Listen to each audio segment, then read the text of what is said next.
ഒരു ഹാക്കിംഗ് നടക്കാന്ന് പറഞ്ഞാൽ അതൊരു ചെറിയ കാര്യമല്ല. നമ്മുടെ ഒരു പേഴ്സണൽ ഒരു പ്രൈവസി മോഷണം നടക്കുന്നു. അത് തന്നെ അനുമോളുടെ ഈ ഫാമിലി ഫോട്ടോയില് അച്ഛൻ കയറി ഇങ്ങനെ എടുത്ത് കാലം വെച്ചിരിക്കുന്നത് കണ്ടിട്ട് എനിക്ക് എന്തോ ഒരു ബുദ്ധിമുട്ട് തോന്നുന്നു. അനുമോളെ തൊട്ട് കളിച്ചാൽ നിങ്ങൾക്ക് ഫെയിം വരും. അതുകൊണ്ട് നിങ്ങൾ ആ ഒരു ടോപ്പിക് എടുത്തു. മനസ്സിലായില്ലേ? നിങ്ങളൊന്ന് ചൊറിഞ്ഞു, അവള് മാന്തി കീറി. അതാണ് സത്യം. മനസ്സിലായില്ലേ?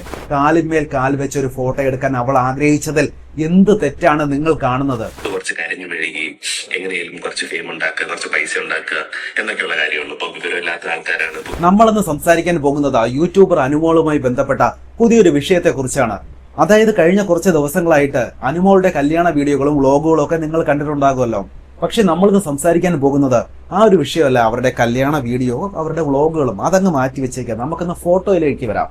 ഇന്നത്തെ ഇവിടുത്തെ ഏറ്റവും വലിയ പ്രശ്നം എന്ന് പറയുന്നത് അനുമോളുടെ ഫാമിലി ഫോട്ടോയാണ്. അനുമോളുടെ ഈ ഫാമിലി ഫോട്ടോയില് അച്ഛൻ കയറി ഇങ്ങനെ എടുത്ത് കാലം വെച്ചിരിക്കുന്നത് കണ്ടിട്ട് എനിക്ക് എന്തോ ഒരു ബുദ്ധിമുട്ട് തോന്നുന്നു. ഒരു പിതൃമേധാവിത്വത്തിന്റെ അടയാളമായിട്ടല്ലേ കാണിക്കുന്നത്. ശരിക്കും പറഞ്ഞാല് ഇതിന്റെയൊക്കെ ഒരു ആവശ്യമുണ്ട്. ഒരു ഇൻസ്റ്റഗ്രാമിലുള്ള ഒരു വ്യക്തി, ഭുവനേഷ് എന്ന് പറയുന്ന ഒരു വ്യക്തി, ആ ഒരു ഫോട്ടോ എടുത്ത് റിയാക്ട് ചെയ്തു. അനുമോളുടെ അച്ഛൻ ആ ഒരു ഫാമിലി ഫോട്ടോയിൽ നടക്കിരിക്കുന്നത്, കാലിന്മേ കാല് കയറ്റി വെച്ചിരിക്കുന്നത് അവർ വിവാദമാക്കി. അതിനെതിരെ സംസാരിച്ച ആളുടെ ഇൻസ്റ്റഗ്രാം അക്കൗണ്ട് അനുമോൾ ഹാക്ക് ചെയ്തു അല്ലെങ്കിൽ പൂട്ടിച്ചു എന്നുള്ള വാർത്തകളാണ് ഇപ്പോൾ ഇവിടെ വരുന്നത്. നമുക്ക് എന്തായാലും ആ ഒരു വിഷയം വിശദമായിട്ട് തന്നെ പരിശോധിക്കാം. അനുമോളുടെ ഈ ഫാമിലി ഫോട്ടോയില് അച്ഛൻ കയറി ഇങ്ങനെ എടുത്ത് കാലം വെച്ചിരിക്കുന്നത് കണ്ടിട്ട് എനിക്ക് എന്തോ ഒരു ബുദ്ധിമുട്ട് തോന്നുന്നു. അദ്ദേഹത്തിന് അത് ബുദ്ധിമുട്ടാണെങ്കിൽ അത് സഹിച്ചേ പറ്റൂ. കാരണം വേറെ ഒരാളുടെ ഫാമിലി ഫോട്ടോയിൽ ഒരാൾക്ക് കാലിന്മേൽ കാൽ കയറ്റി ഇരിക്കാനുള്ള ഒരു ഫ്രീഡം നമ്മുടെ കൺട്രി നൽകുന്നുണ്ട്, നമ്മുടെ രാജ്യം നൽകുന്നുണ്ട്. മനസ്സിലായില്ലേ? അതൊരു കുറ്റകൃത്യമൊന്നും അല്ല ബ്രോ. നിങ്ങൾ കാര്യം മനസ്സിലാക്കുക. ഒരു പിതൃമേധാവിത്വത്തിന്റെ അടയാളമായിട്ടല്ലേ കാണിക്കുന്നത്. ശരിക്കും പറഞ്ഞാല് ഇതിന്റെയൊക്കെ ഒരു ആവശ്യമുണ്ട്. ഒരു ഫാമിലി ഫംഗ്ഷൻ നടക്കുമ്പം സാധാരണ എല്ലാവരും ഈക്വൽ ആയിട്ടുള്ള ഒരു ഫോട്ടോ ആണ് എടുക്കാറ്.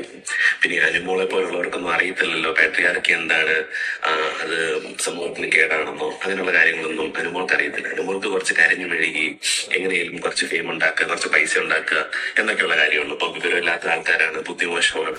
സിമ്പിൾ ആയിട്ട് ഞാൻ അതിന്റെ കാര്യം പറയാം. അനുമോളെ തൊട്ട് കളിച്ചാൽ നിങ്ങൾക്ക് ഫെയിം വരും. അതുകൊണ്ട് നിങ്ങൾ ആ ഒരു ടോപ്പിക് എടുത്തു. മനസ്സിലായില്ലേ? നിങ്ങളൊന്ന് ചൊറിഞ്ഞു, അവള് മാന്തി കീറി. അതാണ് സത്യം. മനസ്സിലായില്ലേ? ഈ ഒരു അനുമോൾ ഇഷ്യൂ ഈ ഒരു വീഡിയോയോട് കൂടിയെങ്കിലും നമ്മുടെ ക്ലാരിഫിക്കേഷൻ പറച്ചിൽ നിൽക്കുമെന്ന് വിചാരിക്കുന്നു. കാരണം ഈ ഒരു വീഡിയോയിൽ കംപ്ലീറ്റ് കാര്യങ്ങൾ ഒരു 3-4 ഷോർട്സിൽ എന്തൊക്കെയാണോ ഇൻക്ലൂഡ് ആയത്, അല്ലെങ്കിൽ എന്തൊക്കെ കമന്റ്സ് ആണോ വന്നത്, അതിനൊക്കെയുള്ള ഒരു പരിഹാരം എന്നുള്ള രീതിയിലാണ് നമ്മൾ ഈ ഒരു വീഡിയോ ഉദ്ദേശിക്കുന്നത്. അതെ, ഒരുപാട് പേര് കമന്റിലൂടെ ചോദിച്ചായിരുന്നു എന്താണ് പ്രശ്നം, എങ്ങനെയാണ് അനുമോൾ മറുപടി പറയാൻ ഒരു കാരണം ഉണ്ടായതെന്നൊക്കെയുള്ള ചോദ്യങ്ങളുണ്ട്. നിങ്ങൾ കാരണം കണ്ടുപിടിച്ച് നിങ്ങൾ റീച്ചിന് വേണ്ടി വീഡിയോസ് ചെയ്യല്ലേ എന്നൊക്കെ ഒരുപാട് ചോദ്യങ്ങൾ വരുന്നുണ്ടായിരുന്നു. അപ്പൊ അതിനെല്ലാത്തിനും കൂടി ഒരു മറുപടിയായിട്ടാണ് നിങ്ങൾ വരുന്നത്. സ്റ്റാർട്ടിംഗ് എന്ന് പറഞ്ഞാൽ കഴിഞ്ഞ വ്യാഴാഴ്ചയായിരുന്നു ഞങ്ങൾ ഒരു വീഡിയോ ഇട്ടിരുന്നു. അനുമോളുടെ വിവാഹ ഫോട്ടോ, അതിനകത്ത് അവളുടെ അച്ഛൻ ഇങ്ങനെ കാലുമേ കാൽ വെച്ച് ഫ്രണ്ടിൽ നടുക്കിരിക്കുന്ന ഒരു ഫോട്ടോ, അതിന്റെ പുറകിലെല്ലാം ഫാമിലി മെമ്പേഴ്സ് ഇങ്ങനെ നിൽക്കുന്നു. ആ ഒരു ഫോട്ടോ കണ്ടപ്പോ തോന്നിയ ഒരു പാട്രിയാർക്കൽ സിമ്പിൾ ആണല്ലോ എന്ന് തോന്നിയ ഒരു കാര്യം അത് ഷെയർ ചെയ്യുകയുണ്ടായി. പക്ഷെ അത് ഷെയർ ചെയ്തപ്പോ പിന്നീട് സംഭവിച്ചെന്ന് പറഞ്ഞാല് ഇൻസ്റ്റയുടെ കമന്റ് ബോക്സ് ഫ്ലഡ് ചെയ്യാണ് നെഗറ്റീവ് കമന്റ്സ് കൊണ്ടിട്ട്. അപ്പൊ അത് ആദ്യമായിട്ടല്ല നമുക്ക് നെഗറ്റീവ് കമന്റ്സ് കൊണ്ട് അങ്ങനെ ഫ്ലഡ് വരുന്നത്, നമ്മൾ ശ്രദ്ധിച്ചില്ല. അപ്പൊ ഒരുപാട് കമന്റ്സ് വരുന്നു, ഒരുപാട് തെറികൾ വരുന്നു, ഒരേപോലത്തെ ഒരുപാട് കമന്റ്സ് വരുന്നു. എന്താണിതെന്ന് നമുക്ക് പെട്ടെന്ന് മനസ്സിലാവുന്നില്ലായിരുന്നു. പല അക്കൗണ്ടുകൾക്കും പേര് പോലും ഇല്ലാത്ത അക്കൗണ്ടുകളിൽ നിന്നാണ് ഈ മെസ്സേജസ് വരുന്നത്. അതിനുശേഷം അനുമോൾ വരുന്നു, അനുമോൾ അതിനകത്തൊരു കമന്റ് ഇടുകയുണ്ടായി. അപ്പൊ നമ്മളും അനുമോളും അതിനെ കുറച്ച് ലൈറ്റ് ആയിട്ടാണ് എടുത്തത്. കാരണം ഇതിപ്പോ അനുമോളുടെ ലൈഫിനെതിരെയുള്ള വിമർശനമൊന്നും അല്ല. ജസ്റ്റ് ആ ഫോട്ടോയിൽ കണ്ട ഒരു പാട്രിയാർക്കൽ സിംബലിനെ നമ്മൾ പറഞ്ഞതേ ഉള്ളൂ. നമ്മൾ വിചാരിച്ചു അത് കഴിഞ്ഞു അവിടെ എന്ന് വിചാരിച്ചു. പക്ഷെ പിറ്റേ ദിവസം വീണ്ടും അനുമോൾ വെള്ളിയാഴ്ച ആയപ്പോൾ ഒരു മെസ്സേജ് അയക്കുകയുണ്ടായി. ആ മെസ്സേജിന് ഏതാനും കുറച്ച് സമയങ്ങൾക്ക് ശേഷം ഇൻസ്റ്റഗ്രാം ഹാക്കായി. അതെ, അപ്പോ സീക്വൻസ് ആയിട്ട് പറയുകയാണെങ്കിൽ ഞങ്ങൾ ഫസ്റ്റ് വീഡിയോ ഒരു ദിവസം വൈകുന്നേരം പോസ്റ്റ് ചെയ്യുന്നു. അതിന് അനുമോൾ അന്ന് വൈകിട്ട് തന്നെ കമന്റ് ചെയ്യുന്നു. രാവിലെ ആയപ്പോ അനുമോൾ മെസ്സേജ് ചെയ്യുന്നു. അപ്പം അതായത് അനുമോളും അത് വിട്ടിട്ടില്ല, സംഭവം വിട്ടിട്ടില്ല. അനുമോൾ അതിനെ ഫോളോ അപ്പ് ചെയ്ത് തന്നെ ഇരിക്കുകയായിരുന്നു. അപ്പൊ രാവിലെ ആയപ്പോഴത്തേനും മെസ്സേജ് അയക്കുന്നു. മെസ്സേജിന് ശേഷം ഒരു 3-4 മണിക്കൂറിന് ശേഷം ഞാനൊരു റിപ്ലൈ കൊടുക്കുന്നു. റിപ്ലൈ കൊടുത്ത ഏകദേശം ഒരു 3/4 മണിക്കൂറിന് ശേഷം എന്റെ അക്കൗണ്ട് ഹാക്കായി. അപ്പൊ അനുമോളാണ് ഹാക്ക് ചെയ്തതെന്നൊന്നും ഞാൻ പറയുന്നില്ല. ചെറിയ ഫോളോവേഴ്സ് ഒക്കെ ഉള്ള ഒരു ഇൻസ്റ്റഗ്രാം അക്കൗണ്ട് ആണെങ്കിൽ മാസമായിട്ട് ഒരു അറ്റാക്ക് വരുമ്പോൾ, ഒരു റിപ്പോർട്ടിംഗ് വരുമ്പോൾ അത് അടിച്ചു പോകാനുള്ള സാധ്യത കാണുന്നുണ്ട്. നിങ്ങൾ പറഞ്ഞ സംഭവങ്ങൾ നിങ്ങൾ കറക്റ്റ് ആയിരുന്നുവെങ്കിൽ നിങ്ങൾക്ക് ഇപ്പോൾ ഈ ഒരു സിറ്റുവേഷൻ വരില്ലായിരുന്നു. നിങ്ങളുടെ അക്കൗണ്ട് പോകാതെ ഇരിക്കുമായിരുന്നു. പിന്നെ അനുമോൾ നേരിട്ട് വന്ന ആ ഒരു അക്കൗണ്ട് ഹാക്ക് ചെയ്തു എന്ന് പറയുന്നതൊക്കെ വിശ്വസിക്കാൻ പാടാണ് ബ്രോ. അറിയുന്നുണ്ടായിരുന്നില്ല. പെട്ടെന്ന് പാനിക്കായി പോയി. കാരണം അത്രയും വലിയ ഒരു സെലിബ്രിറ്റിയെ നമ്മളിനിയും പറഞ്ഞിട്ടാണോ നമുക്ക് ഇങ്ങനൊരു ഇത് വന്നത് എന്നൊക്കെയുള്ള പെട്ടെന്ന് നമുക്ക് ഡാർക്ക് അടിച്ചു എന്ന് പറയത്തില്ല. പെട്ടെന്നൊരു ഡാർക്ക് ആയി പോയി. അനുമോളാണോ ഇത് ചെയ്തത്, അനുമോളുടെ PR ടീം ആണോ ഇത് ചെയ്തത് എന്നൊക്കെയുള്ള പെട്ടെന്ന് നമുക്ക് ചിന്തിച്ചിട്ട്. കാരണം ഞങ്ങൾ രണ്ടുപേരും 2 ഷിഫ്റ്റിൽ വർക്ക് ചെയ്യുന്നതാണ്. അപ്പം ഞാൻ വീട്ടിലുള്ളപ്പോൾ മിക്കപ്പോഴും പുള്ളിക്കാരി വർക്കിങ്ങിലായിരിക്കും. അല്ലെ പുള്ളിക്കാരി വീട്ടിൽ വന്നു കഴിയുമ്പോൾ ഞാൻ കുറച്ചുകൂടെ കഴിഞ്ഞിട്ടേ ഞാൻ വീട്ടിലേക്ക് എത്തത്തുള്ളൂ. അപ്പം പെട്ടെന്ന് ഞങ്ങൾക്ക് പാനിക്കായി പോയി. അത് കാരണം തന്നെ ഒരുപാട് വീഡിയോസിലൂടെ എനിക്ക് വരേണ്ടി വന്നു. കാരണം എനിക്ക് പറയാനുള്ളത് പറയണമല്ലോ. അപ്പൊ അങ്ങനെ വീഡിയോസ് ഇടുന്നതാണ്. അല്ലാണ്ട് അതൊരിക്കലും റീച്ച് എത്താനോ നമ്മൾ പൈസക്ക് വേണ്ടിയിട്ടോ അല്ല. പിന്നെ അതിന്റെ സെക്കൻഡ് തിങ് എന്ന് പറഞ്ഞാൽ കുറെ മണിക്കൂറുകളത്തേക്ക് നമ്മൾ ആ ദിവസം ഇണങ്ങിയിട്ടുണ്ടായിരുന്നില്ല. പിന്നെ പിറ്റേന്ന് ഉച്ചയ്ക്കാണ് ശരി ഒരു റിയാക്ഷൻ വീഡിയോ ഇടാം എന്നുള്ള രീതിയിൽ പിന്നെ ഇട്ടത്. ഇങ്ങനെ ഇൻസ്റ്റാഗ്രാം അക്കൗണ്ട് ഹാക്ക് ആയി. അപ്പൊ ഇൻസ്റ്റാഗ്രാം അക്കൗണ്ട് ഹാക്ക് ആയെന്ന് പറയുമ്പോൾ അതിന്റെ അണ്ടറിൽ ഒരുപാട് കമന്റ്സിന്റെ ഫ്ലഡിങ് ഉണ്ടായി. അപ്പൊ ഇന്നലെ ഒരു വീഡിയോ ഭയങ്കരമായിട്ട് വീണ്ടും പോയിട്ടുണ്ടായിരുന്നു. ആ വീഡിയോയിൽ പറയുന്നത് എന്താണ്, നമ്മുടെ ജോലിയെ കുറിച്ചും അല്ലെങ്കിൽ നമ്മൾ ചെയ്യുന്ന കാര്യങ്ങളെ കുറിച്ചുമാണ്. അപ്പൊ ആൾക്കാർ ചോദിക്കുന്നുണ്ടായിരുന്നു അനുമോളുമായിട്ട് ബന്ധപ്പെട്ട ഈ വിവാദത്തിൽ എന്തിനാണ് നമ്മൾ ഈ കാര്യം പറഞ്ഞതെന്ന്.